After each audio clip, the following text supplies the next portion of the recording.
મહિલા અનામત બિલ સંસદમાં રદ થયા બાદ દેશભરમાં ખળભળાટ મચ્યો છે। કોંગ્રેસ સહિત દેશભરના તમામ વિપક્ષ આ બિલને લઈને સત્તા પક્ષ ભારતીય જનતા પાર્ટીના નિશાના પર છે। ત્યારે વડોદરામાં કોંગ્રેસ નેતા અમિત ચાવડાએ આ મુદ્દે શું કહ્યું તેની વાત કરીશું આ વિડીયોમાં। નમસ્કાર, નિર્ભય ન્યૂઝમાં આપની સાથે હું મયુરી। મહિલા અનામત બિલ વિશે આજે ઠેર ઠેર ચર્ચા થઈ રહી છે। ત્યારે ગુજરાતમાં સ્થાનિક સ્વરાજની ચૂંટણીઓના માહોલમાં પણ આ મહિલા અનામત બિલ એ ભાજપ માટે અત્યારે ચૂંટણીનો મુદ્દો બની ગયું છે। ત્યારે આ બિલ વિશે સાચી માહિતી જાણવી જરૂરી છે। ત્યારે પહેલા એ જોઈએ કે કોંગ્રેસ નેતા અમિત ચાવડાએ આ બિલને લઈને શું કહ્યું છે। આંગણે આ પ્રેસ કોન્ફરન્સમાં મારી સાથે ઉપસ્થિત એઆઈસીસીના સેક્રેટરી, ગુજરાતના સહપ્રભારી આદરણીય શ્રીનિવાસજી, આદરણીય બિમલભાઈ, શહેર કોંગ્રેસ સમિતિના પ્રમુખ યુવાન સાથીભાઈ ઋત્વિજભાઈ જોશી, પૂર્વ વિપક્ષના નેતા બેન અમીબેન, સાથે સાથે તમામ ઉપસ્થિત અહીંયા મહિલા આગેવાનશ્રીઓ, પ્રવક્તાશ્રીઓ અને આપ સૌ પ્રેસ મીડિયાના મિત્રોનું હાર્દિક સ્વાગત કરીએ છીએ। એક તરફ ગુજરાતમાં સ્થાનિક સ્વરાજની ચૂંટણીઓનો માહોલ ચાલે છે, બીજી તરફ દુનિયામાં અલગ અલગ દેશોમાં યુદ્ધની પરિસ્થિતિ છે અને દેશની ભારતીય જનતા પાર્ટીની નરેન્દ્રભાઈ મોદીના નેતૃત્વવાળી સરકાર તમામ મોરચે નિષ્ફળ નીવડી ચૂકી છે અને લોકોમાં ભારોભાર સરકાર સામે નારાજગી અને ગુસ્સો છે। એક તરફ પ્રજા મોંઘવારીથી પીડાઈ રહી છે, એક તરફ અર્થતંત્ર ખાડે જઈ રહ્યું છે, એક તરફ રૂપિયો નબળો પડી રહ્યો છે, વિદેશ નીતિમાં ફેલ થઈ ચૂક્યા છે, બેરોજગારી વધી છે। ત્યારે એવા સમયમાં જે અલગ અલગ રાજ્યોમાં ચૂંટણીઓ ચાલે છે, એ ચૂંટણીઓમાં રાજકીય ફાયદો મેળવવા માટે તમામ નીતિ નિયમોને નેવે મૂકી અને રાજકીય એજન્ડા સાથે દેશની પાર્લામેન્ટમાં ભારતીય જનતા પાર્ટીના શાસકો નરેન્દ્રભાઈ મોદીના નેતૃત્વવાળી સરકાર મહિલા અનામત બિલના નામે રાજનીતિ કરવામાં આવે છે।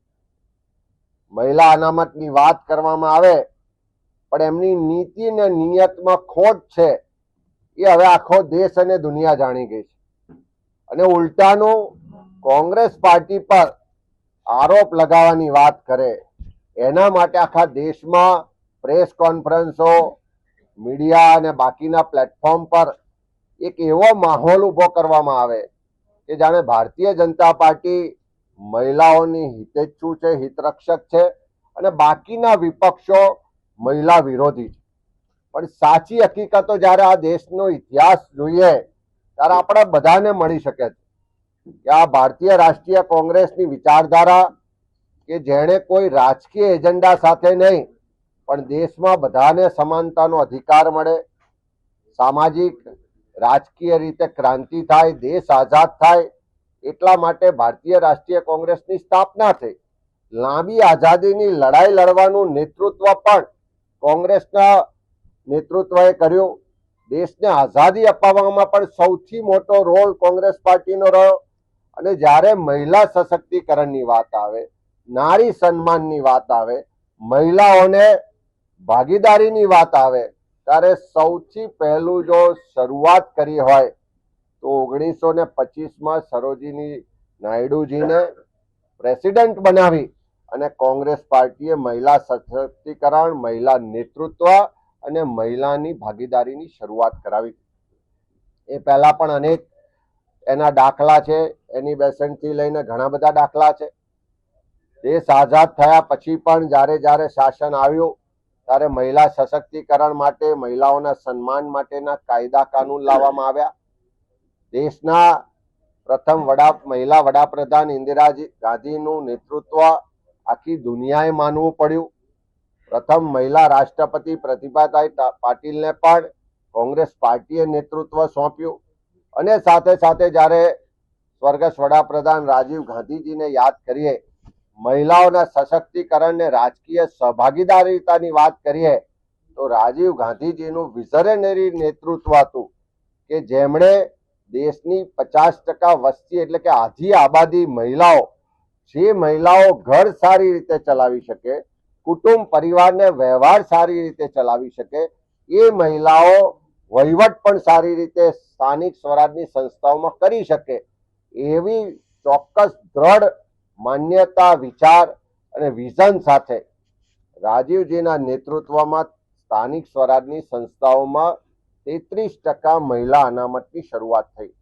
હમણાં જ 2020માં દેશની પાર્લામેન્ટમાં પ્રશ્ન પૂછવામાં આવ્યો કે આ મહિલા અનામતને કારણે કેટલી મહિલાઓએ સ્થાનિક સ્વરાજની સંસ્થાઓમાં તક મળી, તો 15 લાખ કરતા વધારે મહિલાઓને સ્થાનિક સ્વરાજની સંસ્થાઓમાં આ 33% આવવાથી શરૂઆતથી એનું નેતૃત્વ ખીલવવાનો, પ્રસ્થાપિત કરવાનો મોકો મળ્યો.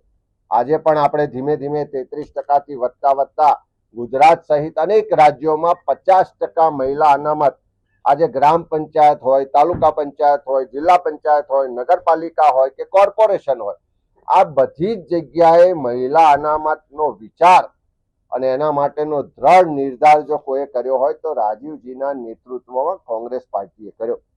સાથે સાથે આજે મહિલા બિલની વાત કરવામાં આવે છે. મહિલાને વિધાનસભા, લોકસભામાં પણ અનામત મળવી જોઈએ એ વિચાર, એ વાત કોંગ્રેસની યુપીએ સરકારથી શરૂઆત કરવામાં આવી.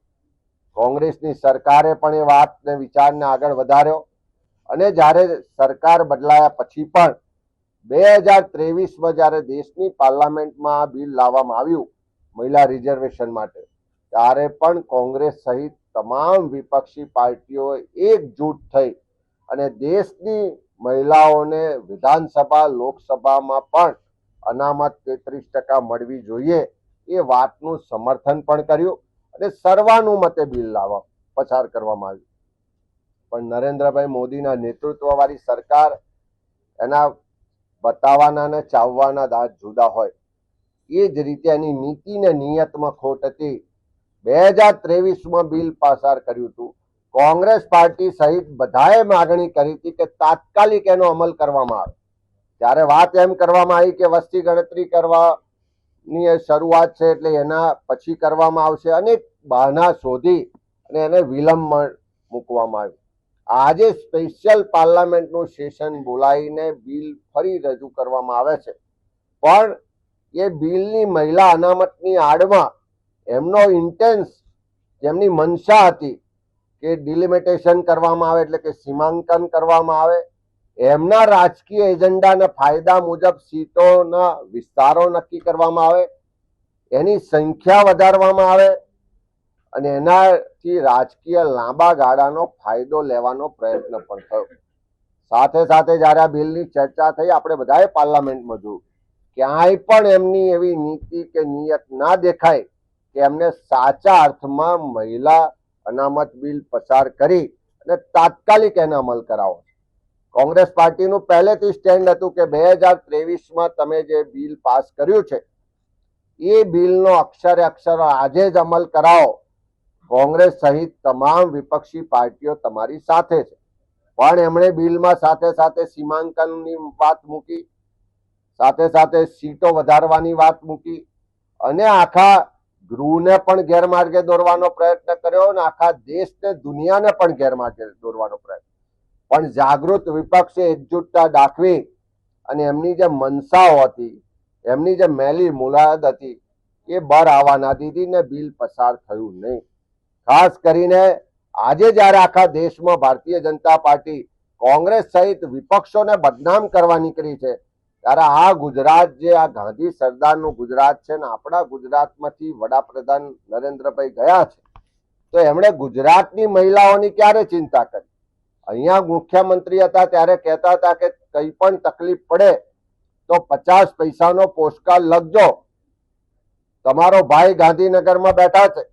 આ મહિલાઓના મત લઈ અને ગાંધીનગરથી ભાઈ દિલ્હી પહોંચી ગયા, પણ આજે મોંઘવારીનો માર સહન કરતી મહિલાઓને રાહત આપવા માટે કોઈ વાત નથી કરતા.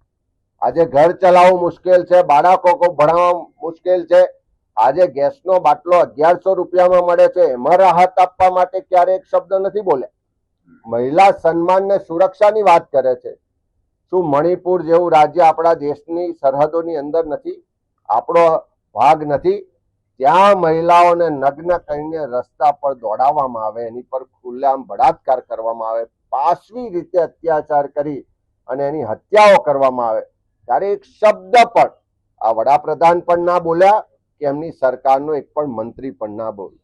આ જ ગુજરાતમાં દાહોદમાં નાની બાળકી પર બળાત્કાર થાય, રાજકોટમાં નાની બાળકી પર બળાત્કાર થાય, ભરૂચમાં કે સુરેન્દ્રનગર કે આખા ગુજરાતમાં નાની બાળકીઓ પર ક્યાંક બળાત્કાર થયો હોય, ક્યાંક મહિલાઓ પર અત્યાચાર થતા હોય, ક્યાંક સામૂહિક ગેંગરેપની ઘટનાઓ બનતી હોય, એક પણ ભાજપનો નેતા એક બોલતો પણ નથી અને એક શબ્દ એના માટે સહાનુભૂતિ પણ દર્શાવતો નથી. એવા સંજોગોમાં જ્યારે મહિલાઓના સન્માનના નામે રાજનીતિ થાય છે ત્યારે સરકારને કહેવા માંગીએ છીએ કે કોંગ્રેસ પાર્ટીનું સ્ટેન્ડ બહુ ક્લિયર છે કે મહિલા અનામત બિલ 2023માં જે પસાર કરવામાં આવ્યું હતું એનો અક્ષરે અક્ષર અમલ કરવામાં આવે. કોંગ્રેસ સહિત તમામ વિપક્ષી પાર્ટીઓ, આખો દેશ તમારી સાથે છે અને ખાસ કરીને જે સમાજના પીડિત શોષિત વર્ગના, ગરીબ વર્ગના, SC ST OBC વર્ગની મહિલાઓને પણ યોગ્ય પ્રતિનિધિત્વ મળે એટલે મહિલા અનામત જે 33% નક્કી કરવામાં આવી છે એમાં પણ SC ST OBC સમાજની મહિલાઓ માટે આરક્ષણની માંગ સાથે કોંગ્રેસ પાર્ટીએ બહુ સ્પષ્ટ શબ્દોમાં કીધું છે કે તમે ડિલિમિટેશન કરીને સીટો વધારીને રાજકીય લાભ લેવાના એજન્ડા સાથે આ બિલ લાવવામાં આવ્યું, એનો વિરોધ થયો છે, એની સામે મતદાન થયું છે. અમારી સ્પષ્ટ માગણી છે કે 2023 મુજબનું બિલ જે પસાર થયું છે એનો અમલ કરાવો અને SC ST OBC વર્ગની મહિલાઓને પણ એમાં અનામત આપો. એ માંગણી સાથે જે હકીકતો ખોટી રીતે રજૂ કરવામાં આવે છે, રાજકીય એજન્ડા સાથે રજૂ કરવામાં આવે છે, પોતાના રાજકીય ફાયદા માટે બીજા રાજ્યોમાં ચૂંટણીઓ છે એમાં મત મેળવવા માટે આ મહિલા અનામત બિલના નામે રાજનીતિ કરવામાં આવે છે, એ આખી દેશ અને દુનિયાની મહિલાઓ પણ ઓળખી ગઈ છે કે અમને છેતરવા માટેનો આ પ્રયત્ન છે. ચૂંટણીઓમાં પણ મહિલાઓ જવાબ આપશે અને આવનારા સમયમાં એના માટેની જે લડાઈ લડવાની થાય, મહિલાઓના સન્માન માટે, મહિલાઓના પ્રતિનિધિત્વ માટે, મહિલાઓની હિસ્સેદારી માટે અમારું નેતૃત્વ હંમેશા એના માટે પહેલા પણ કમિટેડ હતું, આજે પણ કમિટેડ છે ને આવનારા દિવસોમાં પણ કમિટમેન્ટ સાથે મહિલાઓને એનો હિસ્સો પણ અપાવીશું, એનું સન્માન પણ અપાવીશું અને એને અધિકાર પણ અપાવીશું. ત્યારે આ વિષય પર તમારું શું માનવું છે કમેન્ટ સેક્શનમાં અમને જણાવશો અને આવા જ પ્રકારના વિડીયો માટે જોતા રહો નિર્ભય ન્યૂઝ. અમારી ચેનલને લાઇક, શેર અને સબસ્ક્રાઇબ કરવાનું ભૂલશો નહીં. નમસ્કાર.